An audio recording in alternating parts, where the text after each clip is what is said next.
अस्सलाम वालेकुम, मेरा नाम है सत्तार किंगरानी। आप लोगों को बहुत बहुत ईद मुबारक। और मैं उम्मीद करता हूँ कि आप लोगों की ईद बहुत बड़ी अच्छी गुजर रही होंगी।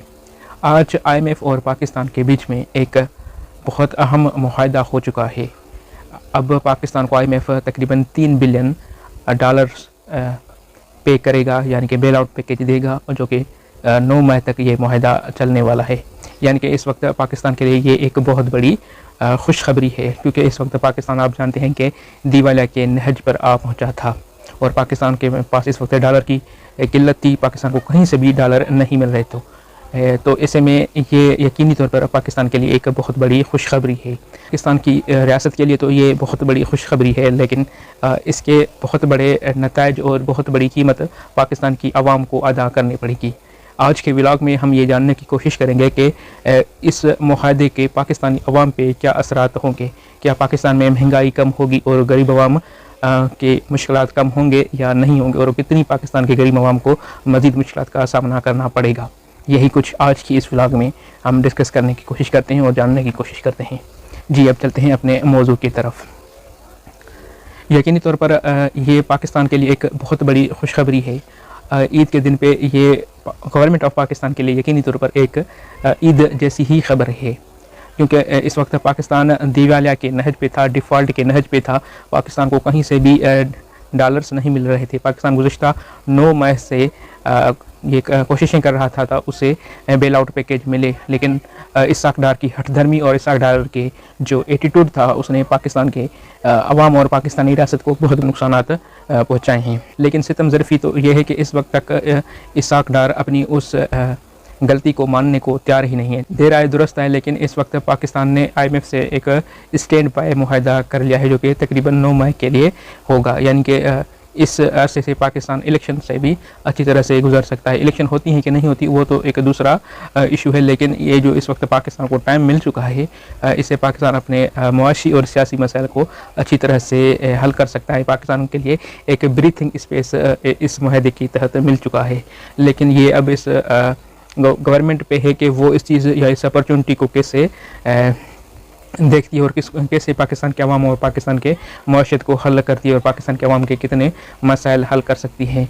जो मैंने पहले क्वेश्चन पुट अप कहे थे अपने इंट्रोडक्शन में कि इस मुआहदे से पाकिस्तान के गरीब अवाम को क्या फ़ायदे होंगे और क्या नुकसान होंगे। देखिए, मैं समझता हूँ ये यकीनी तौर पर पाकिस्तान की रियासत के लिए आईएमएफ के साथ मुआहदा करना एक अच्छी चीज़ है, एक अच्छी डेवलपमेंट है, जिससे पाकिस्तान दिवालिया होने से बच सकता है। मुझे उम्मीद है तकरीबन 1 साल तक पाकिस्तान अब दिवालिया नहीं होगा, क्योंकि ये मुआहदा सिर्फ 3 अरब रुपए डॉलर नहीं लेके आएगा, लेकिन दूसरी इदारों से भी पाकिस्तान को इस मुआहदे के तहत ही डॉलर मिलने वाले हैं। क्योंकि आप जानते होंगे कि वर्ल्ड बैंक और एशियन डेवलपमेंट्स और दूसरे इदारों ने भी ये कंडीशन रखी थी। इवन सऊदी अरेबिया, यूएई और कुछ दूसरे ममालिक ने भी ये कंडीशन रखी थी कि जब तक पाकिस्तान का आईएमएफ से मुआहदा नहीं होता उस वक्त तक पाकिस्तान को डॉलर नहीं मिलेंगे, कर्जा, डॉलर का कर्जा जो है पाकिस्तान को नहीं मिलेगा। तो इस वजह से पाकिस्तान के लिए ये यकीनी तौर पर एक अच्छी बिग अचीवमेंट है और ख़ुसूसी तौर पर गवर्नमेंट ऑफ पाकिस्तान की ये बिग अचीवमेंट है। लेकिन मसला ये है कि ये जो इस वक्त आईएमएफ के साथ डील हुई है उसकी बहुत बड़ी कास्ट पे करनी पड़ेगी। ख़ुसूसी तौर पर इस आईएमएफ और पाकिस्तान के मुआहदे से पाकिस्तान के गरीब अवाम को एक कीमत अदा करनी पड़ेगी। और आप जानते होंगे कि पाकिस्तान में अशरफ क्लास को तो कभी भी कोई भी नुकसान नहीं होता। गवर्नमेंट उन पे कोई भी टैक्स नहीं आयद करती। टैक्सेस सारे आवाम पे ही आयद किए जाते हैं, इम्पोज किए जाते हैं, और माशरत में कोई भी रिफॉर्म्स नहीं लाते। और ये जो रिफॉर्म्स माशरत में नहीं लाए जाते उसका भी मेन सबब यही होता है कि गवर्नमेंट उन अशरफ तबकों को, यानी कि एलीट क्लास को बचाने के लिए कोशिश करती रहती है। आपने देखा होगा कि पाकिस्तान में ट्रेडर्स पे कभी भी टैक्स आयद नहीं किया जाता, क्योंकि वो बहुत ही ज़्यादा कमाते भी हैं, लेकिन वो बहुत ही कम टैक्स पे करते हैं, या कभी कभी तो वो टैक्स चोरी भी करते हैं। ये ही अहम सबब है कि इस वक्त पाकिस्तान की गरीब आवाम तो बहुत ज़्यादा टैक्स पे कर रही है, लेकिन पाकिस्तान की अशरफ क्लास बहुत ही कम टैक्स पे कर रही है। और इस वक्त भी जो ये मुआहदा पाकिस्तान और IMF के दरमियान हुआ है, इसकी भी IMF ने ये एक शर्त आयद की है कि आपको मज़ीद टैक्स आयद करने पड़ेंगे, मज़ीद टैक्स इम्पोज करने पड़ेंगे। और गवर्नमेंट ऑफ पाकिस्तान ने IMF से ये वादा कर लिया है कि वो मज़ीद टैक्स आयद करेंगे। और गवर्नमेंट ऑफ पाकिस्तान और इस्साक डार ने अब ये तयन कर रखा है कि अब गरीब अवाम पे मज़ीद टैक्स लगाया जाएगा, खसूसी तौर पे सैलरीज क्लास या वर्किंग क्लास पे मज़ीद टैक्स आयद किया जाएगा।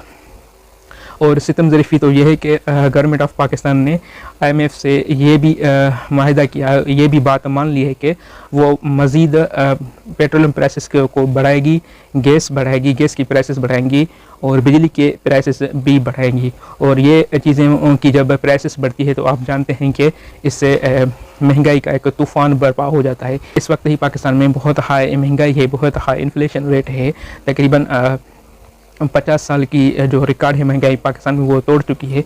और अब जब ये जो इस वक्त IMF ने शराइत आयद किए हैं और जो IMF ने ये कंडीशंस पाकिस्तान पे इम्पोज करने का कहा है, तो इससे तो मज़ीद महंगाई बढ़ेगी, इससे पाकिस्तान की मईशत मज़ीद बदतर हो जाएगी। खसूसी तौर पर गरीब आवाम पे एक बहुत बड़ा बोझ डाला जा रहा है। इस वक्त ही पाकिस्तान के गरीब आवाम रोटी के लिए हलाक है। तो जब आप तस्वर करें, जब बिजली की प्राइस तकरीबन 8 रुपये पर यूनिट पे बढ़ेंगी और पेट्रोलियम प्राइसेस या पेट्रोलियम की जो लेवी है वो तकरीबन 10 रुपये बढ़ाई जाएंगी और गैस पे भी इतना ही या उससे ज़्यादा प्राइसेस बढ़ाई जाएंगी, तो आप अंदाज़ा कर सकते हैं कि पाकिस्तान में महंगाई मज़ीद कितनी बढ़ने वाली है। तो यूँ कहें कि पाकिस्तान इस वक्त एक खड्डे से निकलकर दूसरे खड्डे में गिर चुका है, एक मुसीबत से निकल के दूसरी मुसीबत में जहाँ फंसा है। यानी कि पाकिस्तान इस वक्त दिवालिया तो नहीं होगा, दिवालिया से तो बच चुका है, लेकिन इस वक्त मज़ीद गुर्बत, बेरोज़गारी और महंगाई के तूफ़ान में मज़ीद गिर जाएगा। और इससे किसी और को नुकसान नहीं होगा, सिर्फ़ आम आवाम को ही इसकी कीमत अदा करनी पड़ेगी और आवाम की ही मज़ीद कमर टूटने वाली है। आवाम इस चीज़ को कैसे मैनेज करता है वो तो आप जानते हैं कि वो उसके पास तो रोटी खाने के भी लिए नहीं होती, पानी के लिए कपड़े नहीं होते, बच्चों की फ़ीस पे अदा नहीं करनी पड़ती।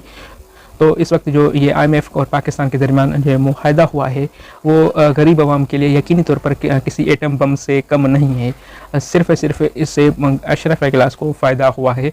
यानी कि आप जानते होंगे कि ये सारी जो पाकिस्तान के गरीब आवाम के टैक्स के पैसे हैं वो ही खा जाते हैं, लेकिन उन पे ही कोई टैक्स नहीं आयद किया जाता और जो मज़ीद टैक्स पे करना पड़ता है गरीब आवाम ही टैक्स पे करती हैं और उससे बढ़कर महंगाई के तूफ़ान में भी वो ही पिसते हैं, उनको ही नुकसान अदा करना पड़ता है।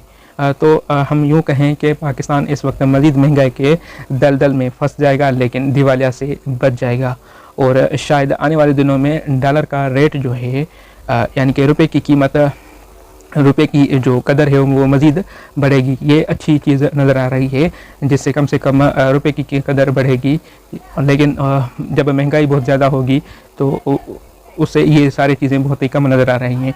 दिवालिया से तो पाकिस्तान बच जाएगा, लेकिन ये जो महंगाई का चक्की में पिस रहा है अवाम, और सबसे अहम चीज़ है जो मज़ीद टैक्स अवाम पे आयद करेंगे, तो ये अवाम कैसे बर्दाश्त कर पाएगी। तो ये खुशी की बात तो अपनी जगह, लेकिन एक बड़ी मुसीबत भी है। किसी भी मुल्क के लिए ये अच्छी चीज़ नहीं होती कि वो कर्ज़ा हासिल करके अपने मुल्क चलाएंगे, और कितना अरसा तक हम कर्ज़ा लेकर अपने मुल्क को चलाते रहेंगे। मईशत कब तक दूसरों के सहारों पे चलती रहेगी। ये एक अहम चीज़ है जिसे हमें सोचना पड़ेगा और इससे अमल करना पड़ेगा और अपनी मईशत में रिफॉर्म्स लाने पड़ेंगे। आज पाकिस्तान उस वक्त तक इस दलदल से नहीं निकल सकता जब तक वो IMF के शिकंजे से नहीं निकल सकता, और जब तक पाकिस्तान IMF के शिकंजे से में रहेगा तो IMF इतनी ही सख्त शराइत आयद करता रहेगा और इसे किसी और को नुकसान नहीं पड़ेगा, सिर्फ आवाम को ही इसकी कीमत अदा करनी पड़ेगी। इस वक्त भी गरीब आवाम ही इस चीज़ की कीमत अदा करेगा। और मैं समझता हूँ जब तक पाकिस्तान बैलेंस ऑफ ट्रेड का मसला है उसको हल नहीं कर सकता तो पाकिस्तान के मुआशी मसाइल ऐसे ही चलते रहेंगे। यानी कि जब तक पाकिस्तान ज़्यादा एक्सपोर्ट नहीं करेगा और कम इंपोर्ट नहीं करेगा तो पाकिस्तान के मुआशी मसाइल और पाकिस्तान का ये जो IMF के पास बार बार जाना है ये ऐसा ही चलता रहेगा। यानी पाकिस्तान जब तक बैलेंस ऑफ ट्रेड हासिल नहीं करता तो पाकिस्तान के कभी भी मसाइल हल नहीं हो सकते और पाकिस्तान के मुआशी मसाइल ऐसे ही चलते रहेंगे। गरीब आवाम की हालात ऐसे बदतर से बदतरीन होते जाएंगे। और जैसे मैंने पहले ही अर्ज़ कर दिया कि दूसरों के सहारों पर कब तक ये मुल्क चलता रहेगा। ये हमारी एलीट क्लास और सियासतदानों के लिए एक बड़ी अपॉर्चुनिटी है जिसे वो फ़ायदा उठाकर पाकिस्तान की मआशत में रिफॉर्म्स ला सकते हैं। लेकिन जैसे गुज़श्ता 75-76 सालों में हमारे एलीट क्लास और सियासतदान करते आ रहे हैं, मुझे लगता है कि अब भी वो ऐसे ही करेंगे, मआशत में कोई भी रिफॉर्म्स नहीं लाएंगे, फिर गरीब अवाम को मज़ीद मुसीबत में डालने वाले हैं। तो मैं अपने इस व्लॉग को कंक्लूड करूं कि जो आने वाले दिन होंगे गरीब अवाम के लिए बहुत कठिन होने वाले हैं। ये तो अच्छी बात है कि पाकिस्तान में अब दिवालिया नहीं होगा, डिफ़ॉल्ट नहीं करेगा, लेकिन इसकी कीमत बहुत ज़्यादा पे करनी पड़ेगी गरीब अवाम को। उस पर मज़ीद टैक्स आयद किया जाएगा इस IMF के मुआहदे के तहत, और इस IMF के मुआहदे के तहत बिजली, गैस और पेट्रोल प्राइस भी बढ़ाई जाएंगी। और अब जब ये चीज़ें होंगी, यानी कि पेट्रोल प्राइस, गैस और बिजली की जो प्राइसेस है वो बढ़ेंगी, कीमतें बढ़ेंगी, तो यकीनी तौर पर महंगाई भी मज़ीद बढ़ेगी। इस वक्त ही मज़ीद महंगाई है, तो आप जान सकते हैं कि आने वाले दिनों में मज़ीद कितनी महंगाई होगी और इस चीज़ को गरीब आवाम कैसे फेस कर सकेगा। तो पाकिस्तान दिवाले से तो निकल चुका है, यानी एक मुसीबत से तो निकल चुका है, लेकिन महंगाई की मुसीबत में मज़ीद धंसता जाएगा, फंसता जाएगा। तो इस वक्त के लिए यही, मिलते हैं किसी दूसरी वीडियो में। प्लीज़ सब्सक्राइब माई चैनल और अपनी राय से ज़रूर आगाह करना। देखने के लिए शुक्रिया। Thank you very much.